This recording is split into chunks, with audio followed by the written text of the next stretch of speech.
नमस्कार दोस्तों, aspirants campus में आपका स्वागत है। मैं रिचा। और हमने जो एक वीडियो बनाई थी एमसी एंड एमपी, इन दोनों के बीच में रिलेशनशिप हमने उसमें डिफाइन किया था और डेरिवेशन भी की थी एमसी और एमपी की। ठीक है, और रिलेशनशिप बताने की कोशिश की थी। लेकिन कुछ स्टूडेंट्स का उसमें डाउट था कि किस टाइप से जो इनका रिलेशनशिप है उसमें हम किस टाइप से इसके कर्व को डिफाइन करते हैं। ठीक है, रीजन बताइए उसका कि क्यों डिक्रीज होता है, क्यों इंक्रीज होता है। ठीक है, तो कुछ इंपॉर्टेंट कॉन्सेप्ट हम इसके बारे में देखेंगे। पहले तो एमसी मार्जिनल कॉस्ट क्या होता है।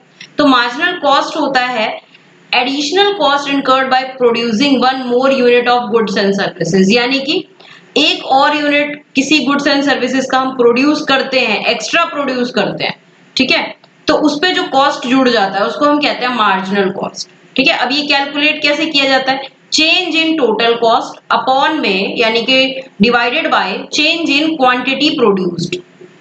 अगर हम इन दोनों को डिवाइड कर देंगे, जो टोटल कॉस्ट है हमारा उसमें जो चेंज आया है अपॉन में चेंज इन क्वांटिटी प्रोड्यूस्ड, तो हमारा निकल जाएगा मार्जिनल कॉस्ट। उसी तरीके से हम मार्जिनल प्रोडक्ट निकालते हैं। देखिए, तो marginal product refers to additional output, यानी कि एक्स्ट्रा जो प्रोड्यूस हुआ है by adding one more unit of particular input. ठीक है, कुछ इनपुट और ऐड करके जो एक्स्ट्रा आउटपुट और जनरेट हुआ है उससे हम निकालेंगे मार्जिनल प्रोडक्ट। अब मैथमेटिकली हम इसको रिप्रेजेंट कर सकते हैं डेल्टा क्यू, यानी कि चेंज इन आउटपुट अपॉन में चेंज इन इनपुट से। ठीक है, तो इस तरीके से हम अपना जो है मार्जिनल प्रोडक्ट और मार्जिनल कॉस्ट निकाल सकते हैं। अब देखिए relationship between MC and MP, इन दोनों के बीच में पहला तो क्या है, इनवर्स रिलेशनशिप है। इनवर्स रिलेशनशिप का क्या मतलब है, उल्टा है, बिल्कुल अपोजिट है ना। इनवर्स है as the marginal product of input increases, जब मार्जिनल प्रोडक्ट जो होगा इनपुट का वो बढ़ेगा तो मार्जिनल कॉस्ट जो होगा प्रोडक्शन का वो कम हो जाएगा। एक चीज बढ़ेगी तो दूसरी चीज कम होगी। This is because when additional productivity of each unit of input is high, क्योंकि जब जब एडिशनल प्रोडक्टिविटी हर एक यूनिट की हाई होगी तो कॉस्ट जो होगा producing an extra unit output is relatively low, है ना। तो कॉस्ट जो लगेगा उस पे वो कम होता जाएगा। ठीक है, जब हम अगर हम ज्यादा चीजें एक साथ बनाते हैं ना तो हमारा कॉस्ट जो होता है वो कम होता जाता है। ठीक है, और लॉ ऑफ डिमिनिशिंग रिटर्न्स क्या कहता है, सेकंड हमारा जो रिलेशन बताता है वो लॉ ऑफ डिमिनिशिंग रिटर्न का है। अब ये भी इनवर्स रिलेशनशिप है, explain by law of diminishing marginal returns. Adding more units of N input, जैसे कि हमने इसमें लेबर वगैरह अगर ऐड किया, इंक्रीज द मार्जिनल प्रोडक्ट, उससे भाई प्रोडक्शन तो बढ़ेगा because the better utilization of resources. और उसी तरीके से adding more units of input leads to over crowding और over use of fixed inputs. तो जब हम ज्यादा इनपुट्स इसमें ऐड कर देंगे तो ओवर क्राउडिंग और ओवर यूज हो जाएगा फिक्स्ड इनपुट्स का, called marginal product to decrease.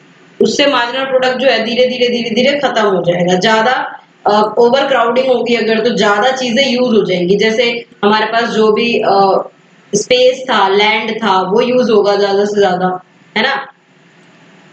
और रॉ मटेरियल्स यूज होंगे। As the marginal product falls, जैसे ही मार्जिनल प्रोडक्ट गिरेगा तो मार्जिनल कॉस्ट जो होगा उठ जाएगा, because producing additional unit of output become more expensive, क्योंकि ज्यादा आउटपुट हम जब प्रोड्यूस करेंगे तो वो ज्यादा एक्सपेंसिव हो जाएगा। ठीक है, because producing additional unit of output become more expensive, है ना। मतलब एक्स्ट्रा अगर हम कोई भी आउटपुट प्रोड्यूस करते हैं तो वो थोड़ा पैसा तो कुछ तो कॉस्ट उसमें लगेगा ना। ठीक है, चाहे वो लेबर का कॉस्ट उसमें ऐड हो, चाहे रॉ मटेरियल्स का ऐड हो, लेकिन कॉस्ट उसमें जरूर ऐड होगा। ठीक है, अब ग्राफिकल रिप्रेजेंटेशन देखिए, अगर ग्राफ एमसी और एमपी दोनों का करते हैं तो ये अपोजिट ट्रेंड में जाएंगे। जैसे आप नीचे ग्राफ देख रहे होंगे कि एमपी जब राइज हो रहा है तो एमसी जो है वो डिक्रीज हो रहा है। जैसे जैसे एमपी बढ़ रहा है तो यहाँ पे आप देखिए कि एमसी जो है वो डिक्रीज हो रहा है, और जैसे ही एमसी ने डिक्रीज होना स्टार्ट कर दिया यहाँ से, तो वैसे ही जो एमपी है वो एमसी है वो राइज होना स्टार्ट हो जाएगा। ठीक है, और एक पॉइंट होगा जहां पे ये दोनों कट करेंगे, इस पॉइंट को हम कहेंगे इक्विलिब्रियम पॉइंट। ठीक है, यानी कि इसके बीच में inverse relation diminishing marginal utility जो है वो आपको शो हो रही होगी बिल्कुल। ठीक है। तो देखिए the marginal product curve MP curve is generally upward sloping, ये अपवर्ड स्लोपिंग है MP curve at first and then downward sloping, पहले तो अपवर्ड स्लोपिंग जाएगी उसके बाद डाउनवर्ड स्लोपिंग जाएगी। और उसी तरीके से मार्जिनल कॉस्ट कर्व जो है वो यूजुअली यू शेप्ड होती है ऐसे, फर्स्ट डिक्रीज देन इंक्रीज, पहले ये कम होती है फिर बढ़ती है। The point at which MC starts to rise corresponded at the point MC start decline। अब वो पॉइंट जहां से MC बढ़ना स्टार्ट करती है वहीं से MP जो है वो घटना स्टार्ट कर देती है, या फिर जहां से MC कम होना स्टार्ट होती है वहीं से MP बढ़ना स्टार्ट कर देती है। ठीक है, तो ये हमारा था इसका graphical representation diminishing marginal utility का। आई होप ये आपको क्लियर हो गया होगा कि क्यों ये बढ़ता है क्यों ये घटता है। ठीक है, अब एसी और एमसी का हम रिलेशनशिप देखते हैं। देखिए तो एवरेज कॉस्ट क्या होता है, पर यूनिट कॉस्ट है ना। तो एवरेज कॉस्ट होता है टोटल कॉस्ट अपॉन में क्वांटिटी प्रोड्यूस। ठीक है, और मार्जिनल कॉस्ट क्या होता है, cost of last unit produce, यानी कि change in total cost upon में चेंज इन क्वांटिटी, जो कि हमने अभी अभी जस्ट पढ़ा कि मार्जिनल कॉस्ट क्या होता है। अब इनके बीच में हम रिलेशन देखेंगे।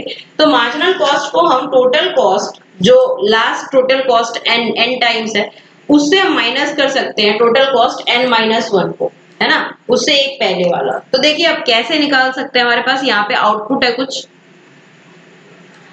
0 1 2 3 4 5 6 और टोटल कॉस्ट है हमारे पास ये। तो एवरेज कॉस्ट कैसे निकलेगा, हमारा एवरेज कॉस्ट निकलेगा टोटल कॉस्ट अपॉन में क्वांटिटी। तो टोटल कॉस्ट कितना है 16 है, 6 पे तो 0 हो गया ना, तो यहाँ पे एवरेज कॉस्ट कुछ आएगा ही नहीं। 16 पे 1 होगा तो एवरेज कॉस्ट आपका कितना आ गया 16 आ गया।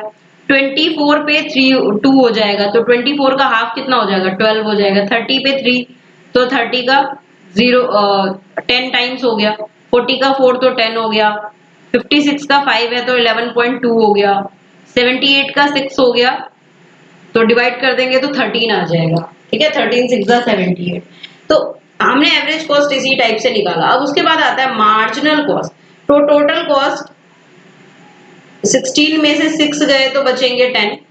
ठीक है, फिर 24 में से 16 जाएंगे तो बचेंगे 8। 30 में से 24 6, 40 में से 30 10, 56 में से 40 तो 16, 78 में से 56 माइनस करेंगे तो 22। तो ऐसे हमने मार्जिनल कॉस्ट भी फाइंड आउट कर लिया। अब यहाँ पे एक लाइन आप देखिए कि average cost and marginal cost जो है दोनों हमारे इक्वल है, 10-10 है। और उससे ऊपर अगर हम जाते हैं तो देखते हैं एवरेज कॉस्ट ग्रेटर है मार्जिनल कॉस्ट से, और उसके नीचे अगर हम आते हैं तो देखते हैं एवरेज कॉस्ट लेस देन है मार्जिनल कॉस्ट। ठीक है, तो अगर MC is less then AC, यानी कि अगर मार्जिनल कॉस्ट जो होगा वो लेस देन होगा एवरेज कॉस्ट से, तो AC must be following because the last unit produce cost less than AC। ठीक है, अगर MC is greater then AC, अगर MC जो है वो एवरेज कॉस्ट से बड़ा है तो क्या होगा, AC जो होगा वो राइज कर रहा होगा because the cost of last unit produce will be higher than AC of the earlier units. अगर ये दोनों इक्वल होंगे तो ये दोनों जो है ना एक ही पॉइंट पे एक दूसरे को कट कर रहे होंगे। MC is equal to AC, then AC curve is flat. AC curve जो होगा फ्लैट होगा वहां पे because the last unit cost exactly the same as the AC of all earlier units. ठीक है, अब यहाँ पे आप देखिए कि AC कर्व जो है पहले क्या कर रहा है, डाउनवर्ड स्लोपिंग जा रहा है ना, और उसके बाद वहां से वो अपवर्ड स्लोपिंग जा रहा है। तो MC कर्व जो है स्टार्टिंग में क्या होगा, AC से कम है, AC से कम है MC, है ना, MC AC से कम है, और जहां पे AC सबसे कम होगा है ना, और वहीं पे MC जो होगा वो बढ़ना स्टार्ट हो जाएगा, और AC और MC जब दोनों को कट करेंगे तो वहां पे आ जाएगा इक्विलिब्रियम पॉइंट, और वहीं से AC क्या होगा, कम होना स्टार्ट हो जाएगा, और MC क्या करेगा, बढ़ना स्टार्ट कर देगा, जैसा हमने ऊपर ग्राफ में देखा।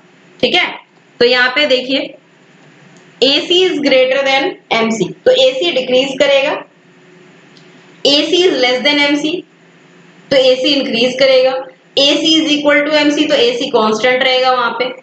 ठीक है, तो MC जो है वो AC को कहां पे कट करेगा, उसके मिनिमम पॉइंट पे कट करेगा। तो ये इसका रिलेशन था AC और MC का। और एमपी और एमसी का जो रिलेशन का क्वेश्चन था, आई होप वो भी क्लियर हो गया होगा। If you like the video then do subscribe the channel for more video updates. Thank you so much.